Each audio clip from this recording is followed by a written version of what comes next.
Hello everyone. Welcome to coffee with Krishnapriya. ఈ మధ్య బాబు గారు, చంద్రబాబు నాయుడు గారు ఎప్పుడు చూసినా గానీ P4 సిద్ధాంతము అంటున్నారు. అసలు ఈ P4 సిద్ధాంతం అంటే ఏంటండి అంటే, పేదరికాన్ని కూకటి వేళ్ళతో తీసేయాలి మన ఆంధ్రప్రదేశ్‌లో అనేది చంద్రబాబు నాయుడు గారి ముఖ్య ఉద్దేశం. అయితే ఈ పేదరికాన్ని కూకటి వేళ్ళతో ఎలా తీసేస్తారు? అసలు పావర్టీని ఎలా ఎరాడికేట్ చేస్తారు? అంటే ఏం లేదండి. పబ్లిక్, ప్రైవేట్, పీపుల్ అంటే ప్రభుత్వము, ప్రైవేట్ రంగము, మామూలు సామాన్య ప్రజలు వీళ్ళందరూ కలిసి కొన్ని థింగ్స్ ఇనిషియేట్స్ తీసుకుంటే కనుక ఈ పావర్టీని తీసేయచ్చు అని. అయితే అసలు పబ్లిక్ అంటే మామూలుగా ఈ ప్రభుత్వ రంగము ఎలా ఎలా చేస్తుంది అంటే ఏం లేదండి. ఇప్పుడు మనకి బిలో పావర్టీ లైన్‌లో ఉన్న అంటే పూర్ పీపుల్ ఎవరైతే పేదవాళ్ళు ఉన్నారో వాళ్ళకి కొన్ని వసతులు, కొన్ని థింగ్స్ కల్పించాలి. అంటే ఏంటండి, ఒక హై స్పీడ్ ఇంటర్నెట్, ఉండటానికి ఒక ఇల్లు, వాళ్ళ పిల్లలు చదువుకోవడానికి సరైన విద్యా వ్యవస్థ, మంచి స్కూల్స్, దానితో పాటు వాళ్ళ ఆదాయాన్ని పెంచడానికి కావాల్సిన మౌలిక సదుపాయాలు. అంటే ఇప్పుడు కొంతమందికి ఉద్యోగాలు రావాలి. ఉద్యోగాలు వస్తే వాళ్ళ ఆదాయం పెరుగుతుంది. కొంతమంది వాళ్ళ బిజినెస్‌లు వాళ్ళు పెట్టుకోవడానికి అంటే ఇప్పుడు ఒక కుట్టు మిషన్స్ కానీ, లేకపోతే ఒక ఇస్తరాకులు చేయటం కానీ, లేకపోతే ఇంకోటి ఇలాంటి ఎంటర్‌ప్రెన్యూర్‌షిప్‌ని పెంచడం ద్వారా, అంటే ఎంటర్‌ప్రెన్యూర్‌షిప్‌ని ఎలా పెంచుతారంటే ప్రభుత్వం కొన్ని రాయితీలు ఇవ్వటము, లోన్స్ ఇవ్వటము, మళ్ళీ ఏమో వాళ్ళకి శిక్షణా తరగతులు కండక్ట్ చేయటము. అంటే ఇప్పుడు ఒక వృత్తి మీద కొంచెం అవగాహన ఉంది, వాళ్ళు ఇంకొంచెం అభివృద్ధి చేస్తే గనక, వాళ్ళకి సహాయం అందిస్తే గనక వాళ్ళు ఇంకా అభివృద్ధి చెందుతారు. వాళ్ళ చేత ఒక బిజినెస్ పెట్టించటం, దానికి కావాల్సిన పర్మిషన్స్ అన్నీ వాళ్ళకి ఏర్పాటు చేయడం. దానికి ప్రభుత్వము ఇండివిడ్యువల్‌గా ఒక్కొక్కళ్ళని బంగారు కుటుంబాలు అంటారండి. ఆళ్ళని సెలెక్ట్ చేస్తారు. సోషియో ఎకనామిక్ దాంతోటి సెలెక్ట్ చేస్తారు. ఇదిగో ఇన్ని కుటుంబాలకి మనము కొంచెం సహాయం అందిస్తే కనుక వాళ్ళు ముందుకెళ్తారు అని చెప్పి. అలాంటి బంగారు కుటుంబాలకి ప్రభుత్వం ఏ రకంగా సహాయం చేయాలనుకున్నా చేస్తదనమాట. దానికి తోడు ఈ ప్రైవేట్ పార్ట్నర్‌షిప్ అంటే గనక కొన్ని సంస్థలు కూడా ముందుకు వచ్చి వాళ్ళకి తోచింది వాళ్ళకి చేయటం. అయితే ఇక్కడ పీపుల్ అనేవాళ్ళు ఎలా వస్తారంటేనండి, ఇప్పుడు మన సమాజంలో ఒక 15% మంది బాగా చదువుకుని కానీ, లేకపోతే ఆల్రెడీ బిజినెస్‌లు పెట్టి కానీ, ఏ రకంగా అయినా కానీ ఆల్రెడీ వాళ్ళ ఎకనామికల్ స్టేటస్ అనేది చాలా హైలో ఉంటుందండి. వాళ్ళు బాగా సంపాదించి, బాగా సెటిల్ అయ్యి ఉంటారండి. అయితే ఇలాంటి వాళ్ళను కూడా మీరు కూడా ఇనిషియేట్ తీసుకోండి. అంటే ఒక సమాజంలో ఒక మంచి చేయటానికి, కొన్ని పేద కుటుంబాలను పైకి తీసుకురావడానికి మీ వంతు సహాయం మీరు అందించండి అని చెప్పి బాబుగారు చెప్తున్నారండి.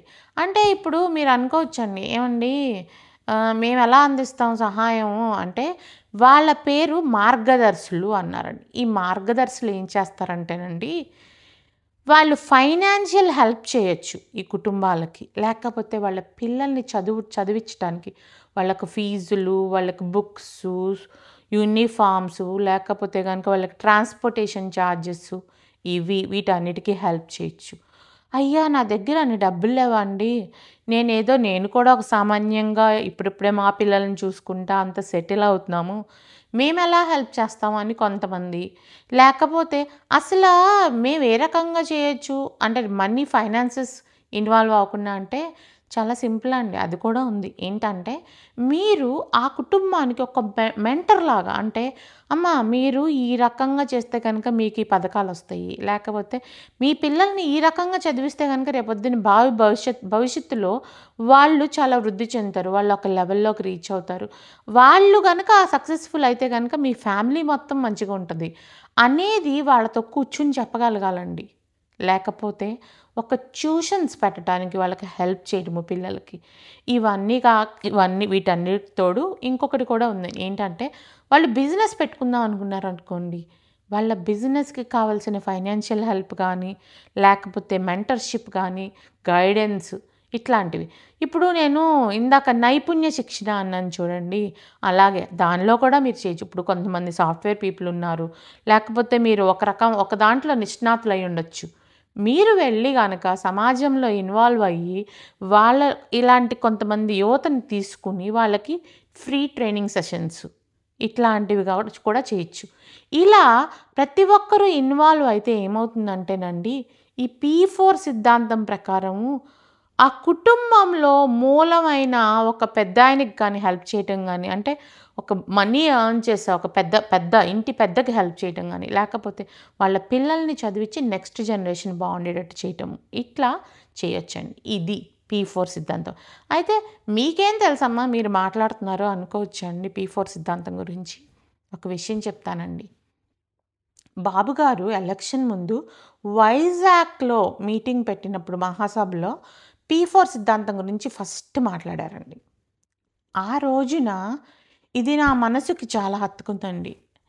ఇలా చేస్తే గనక సమాజంలో ఉన్న హెచ్చుతగ్గులు తగ్గిపోతాయి. అందరూ బావుంటారు. అందరూ బాగుంటే గనక అసలు ఈ క్రైమ్ అనేది తగ్గిపోతుంది. అందరూ ఒక అంటే వాల్యూస్ కలిగిన సమాజం, ఒక సక్సెస్‌ఫుల్ సమాజాన్ని నిర్మించొచ్చు అని చెప్పి, ఆ రోజునే నేను ఒక కుటుంబాన్ని దత్తు తీసుకోవడం జరిగిందండి.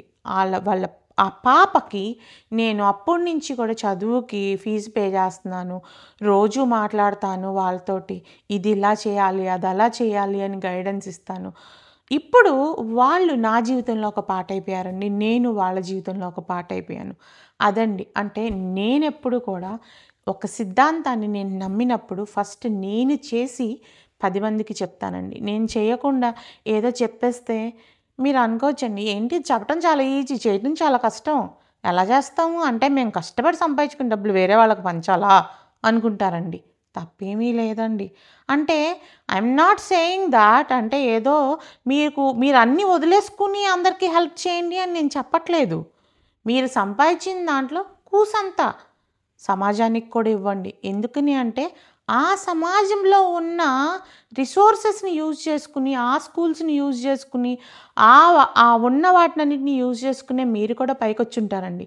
అంటే ఒకప్పుడు మీరు కూడా ఆ తక్కువ స్టేజ్ నుంచి కష్టపడి పైకొచ్చారండి. అంటే కష్టం విలువేంటో మీకు తెలుసు. అందుకే చెప్తున్నానండి, సమాజానికి ఇవ్వటం అనేది ఒక మంచి పనండి. ఈరోజు మనం చేస్తే రేపొద్దున మన పరిస్థితి ఏంటో ఎవరికీ తెలీదండి. సో, మనం మంచి చేయాలనే ఉద్దేశంతోటి ముందుకెళ్ళి P4 సిద్ధాంతాన్ని ముందుకు తీసుకెళ్దాం. ఆంధ్ర రాష్ట్రంలో పావర్టీ అనే దాన్ని ఎరాడికేట్ చేయటానికి మన వంతు కృషి మనం చేయాలి అనేది ప్రతి ఒక్కళ్ళని కోరుతున్నానండి. Thank you so much.